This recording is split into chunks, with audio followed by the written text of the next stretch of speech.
It was a Sunday morning, and like always, we were getting ready for church. As my father was leaving out early for Sunday school, he shouted, "I'll see y'all at the church." Left behind was my mother, my brother, my sister, and I. "Okay, right behind you," my mother responded. And as soon as Daddy pulled off down the street, my mother instructed everyone to quickly begin gathering your things. From what I could tell, they were gathering way more than what we would usually take for church. My mother had my older siblings grab what they could, only what was important, and my mom grabbed whatever she thought I needed. We locked up the house, jumped in the car, and got the heck out of Dodge, and never looked back. I mean, just like that, we went from being a normal family, or so I thought, living in our single family home in Asheville, North Carolina, to living in my grandmother's house in Philadelphia, PA. I was the youngest of 3 children at the tender age of 9, now having to adapt in this new big city full of wonder and the unknown.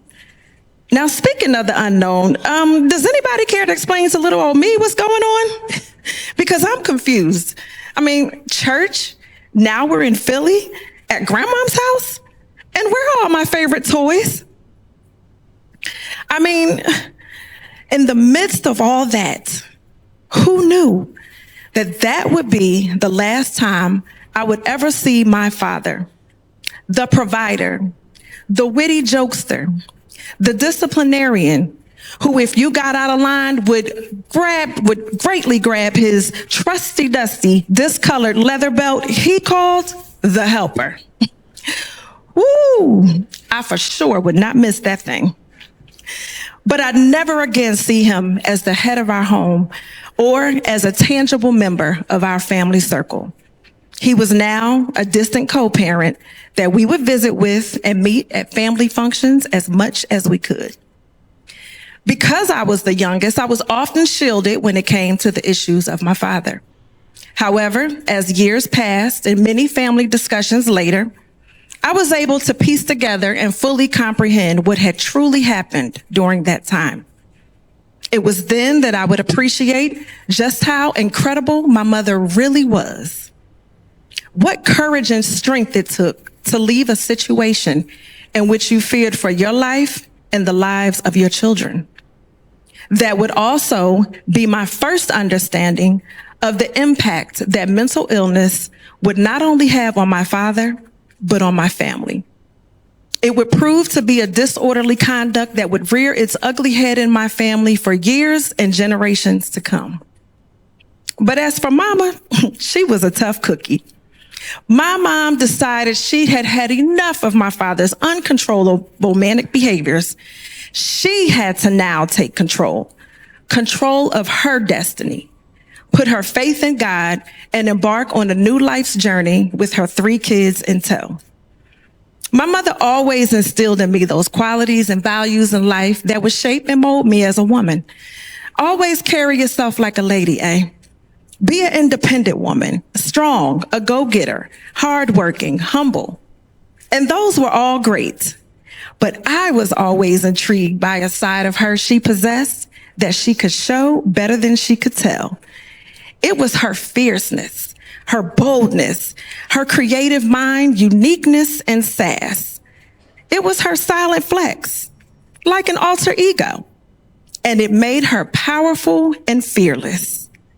And when those attributes took over, she was a force to be reckoned with. In all of her 4', 11" petite frame of glory, she was that girl. Growing up, I was also raised by my older siblings. My sister, now she was my ride or die, my listening ear, my hangout buddy, and we were always getting in some mess. And to this day, we are each other's keeper. Now, my brother, he was who I looked up to. He went away to school, well, so would I. He moved away and left Philly, and so would I. He showed me that there was so much more to this world, and he insisted that I explored it. And I promised him I would. Well, that time came for me to prepare for college. I was accepted into Lincoln University of Oxford, PA. There, I majored in business administration, held an RA position for 2 of my 4 years, and was the go-to person on campus for a fly set of braids. Back then, that was $15 a head, y'all. For a while there, getting the bag overrode getting the grade.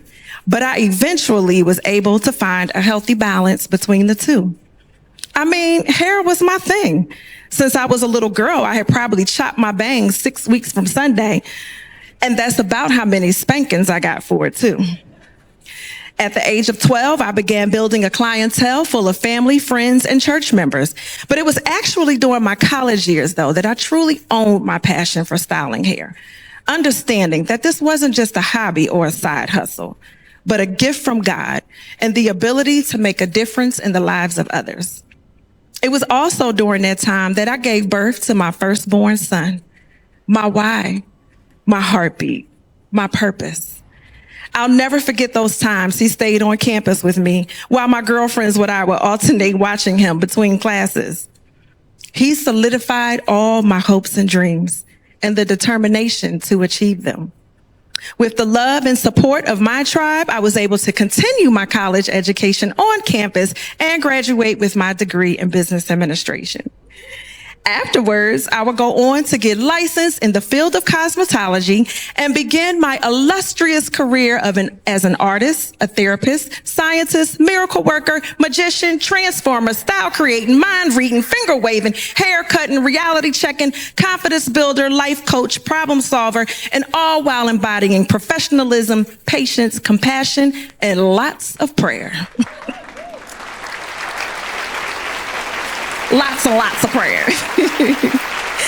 5 years later, I would have a chance meeting in Philly with my soulmate, the love of my life, my biggest cheerleader, and the one who brings out the best in me. In real time, he could see through to the woman I was and am becoming. We'd eventually get married and move to his city, Peoria, Illinois. Ironically, my son was also 9 at the time of his big move, just like I was. I had also gained a bonus son, and my husband and I gave birth to 2 more beautiful sons. Yep, I'm a boy mom to the core. They drive me crazy and spoil me rotten. I'm always reminded of the love I have for my clients, my beauty village, and even my new daughter-in-law, who for now are the closest to girls I will ever get. But I see no mistake that I am closely surrounded by men in my life. I am loved by my sons who don't play about their mama. I am cherished by a husband that don't play about his wife. And I am overjoyed about my now 2 grandsons that give them time, won't play about their Mimi. But most importantly, I am loved, protected, strengthened, and directed by a God that don't play about his child. My life has been a journey with many gains and losses. At the age of 17, I unexpectedly lost my father to his battle with mental illness. At the age of 39, I lost my mother to her battle with breast cancer. And almost 2 years ago, I unexpectedly lost my brother to his battle with depression. The impact that losing those loved ones has had on my life are still very painful to confront, along with the stigma that surrounds the illnesses they acquired. But by the grace of God, I am still gaining wisdom from my grandmother. She'll be 101 next week.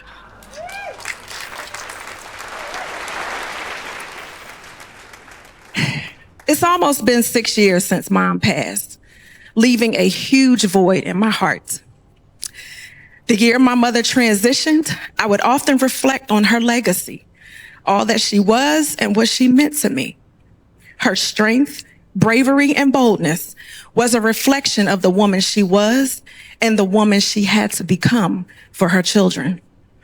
It created in me a desire to take a deeper look at the woman within myself and who she would now be destined to become without her mother to depend on. Later that same year, I decided to do a photo shoot for my birthday, an alter ego photo shoot. It was a 5-hour ordeal, but so worth it and something I thought was really cool and fun to do. My alter ego is mysterious, y'all, captivating and unique. She's like this rock star version of me with a purple mohawk, feathers, and leather pants. It's given a Rihanna meets Grace Jones kind of vibe. Bringing this vision of my alter ego to life was such a moment for me.